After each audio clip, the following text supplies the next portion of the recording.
Let's do it. Everyone ready? Yeah. Okay. Megan, you have our. Imagine you are in love with somebody.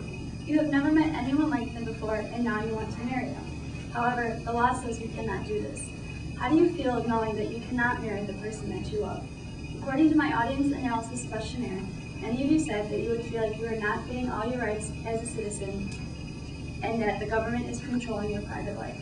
Others of you said that you would fight with everything you have to change this law and that nothing should keep two people who are in love apart. A person should be able to marry whomever they want, right? Wrong, at least according to the law. With the exception of 6 states, it is illegal in the United States to marry someone of the same gender as you. This doesn't seem too fair, does it? I personally have an uncle who is gay. He has a partner who he truly loves and truly makes him happy. However, it breaks my heart to know that he cannot legally marry the person that he loves. Personally, having a gay family member has opened my eyes to the unfair treatment of homosexuals and the pointless restriction on same-sex marriage. And it is not only me. 70% of you also said that you know someone who is gay. Many individuals protest against same-sex marriage and homosexuality. Many constitutional rights are being infringed upon due to the restriction of same-sex marriage. Economic benefits are being withheld from same-sex couples. The economy in states with legal gay marriage has benefited drastically because of this legislation. Today I will discuss the problems of restricting same-sex marriage, as well as discussing the solutions to this problem. I will begin by discussing the problems. Many constitutional rights are being infringed upon due to the restriction of same-sex marriage. Restricting gay marriage can be looked at as an invasion of privacy, which is protected by the 4th, 9th, and 14th Amendments. Other personal matters such as abortion or contraception use are protected in this right of privacy. So why isn't same-sex marriage? A person's decision to wed is private and should be left private, not controlled. The 5th and 14th Amendments guarantee due process of law and equal protection under the law, which basically means that everyone is treated equally under the law. Is everyone truly treated equally if certain people can't marry other certain people? Definitely not, and this should be changed. Looking from a different perspective, there is nothing in the Constitution that says anything about marriage.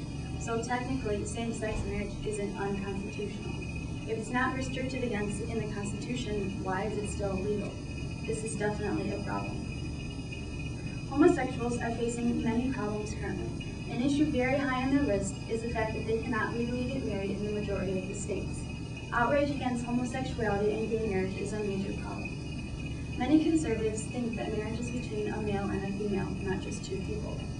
According to Lisa Dugan and Nan Hunter, authors of Sex Wars, marriage between two members of the same sex would destroy the cultural meaning of marriage.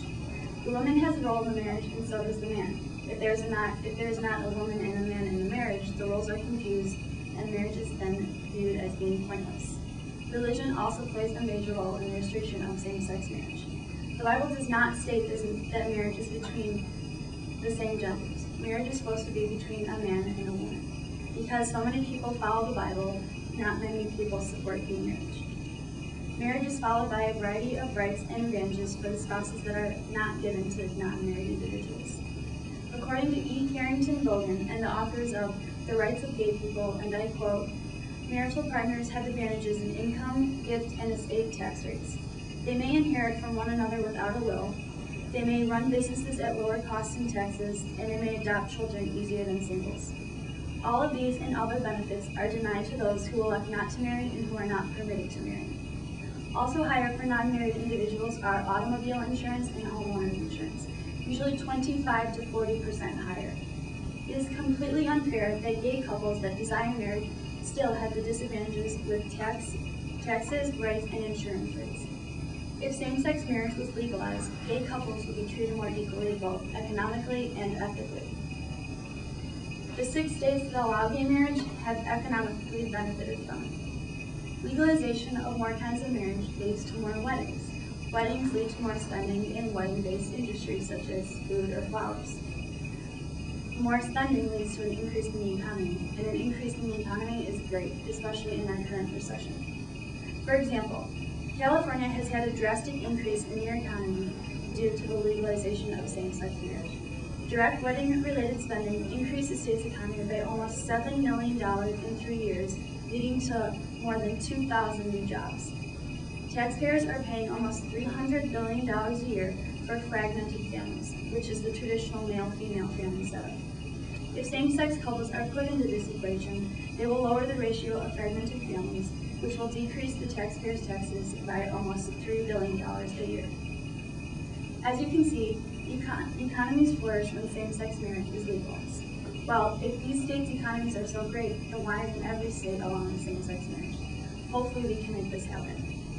Now that I have described the problems of restricting same-sex marriage, you can clearly see that there is a need for a solution.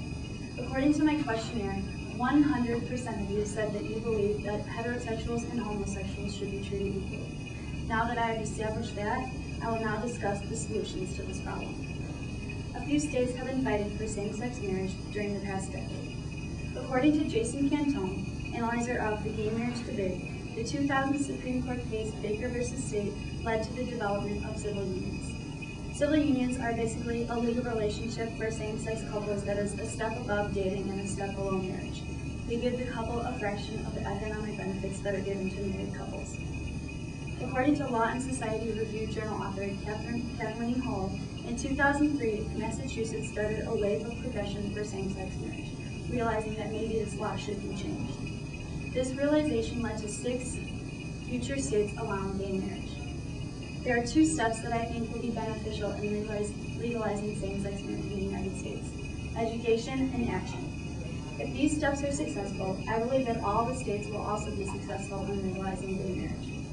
Before any legal action can be taken, our country needs to be educated about homosexuality. Many U.S. citizens have negative attitudes towards homosexuality and gay marriage. However, if everyone has more knowledge about this topic, hopefully people will have more of an open mind about it. Youth can be educated in schools. They can be taught what homosexuality is and how that everyone, no matter their sexual orientation, should be treated equally. The economic benefits of the 6 states that allow gay marriage should be broadcasted. If people see that the economy can actually flourish by allowing same-sex marriage, they will have a more positive attitude about it. After society is more educated about the topic, legal action can then be taken. A constitutional amendment is what is truly needed for 100% legalization. Although it may seem impossible to amend the Constitution, enough people are behind this legislation that it can actually happen. Also, because the country will now be more educated about the topic, they will not be so closed off about the idea. After this process is completed, same-sex marriage will finally be legal in the United States. This solution will definitely help the problem. The constitutional rights of homosexuals will not be infringed upon any longer. There will be no more unfair economic disadvantages for gay couples that want to get married. Economies of all states will benefit from this. Because of these advantages, same-sex marriage should be legalized. In conclusion, the restriction of gay marriage is a large problem in the United States. However, if same-sex marriage is legalized in this country, the problems will fade away. With a few states already following this new idea, it is definitely possible for the rest of the states to follow. As said by Arno Carlin, author of Sexuality and Homosexuality, the hope is that we will be able to invent solutions to the very problems we create for ourselves. The United States has created the problem of restricting gay marriage.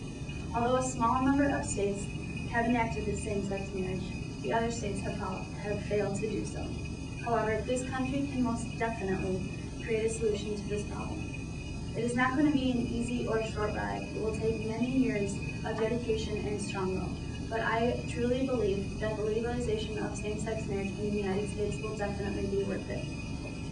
After all, if we all believe that everyone should be treated equally, let's make it that way. Thank you.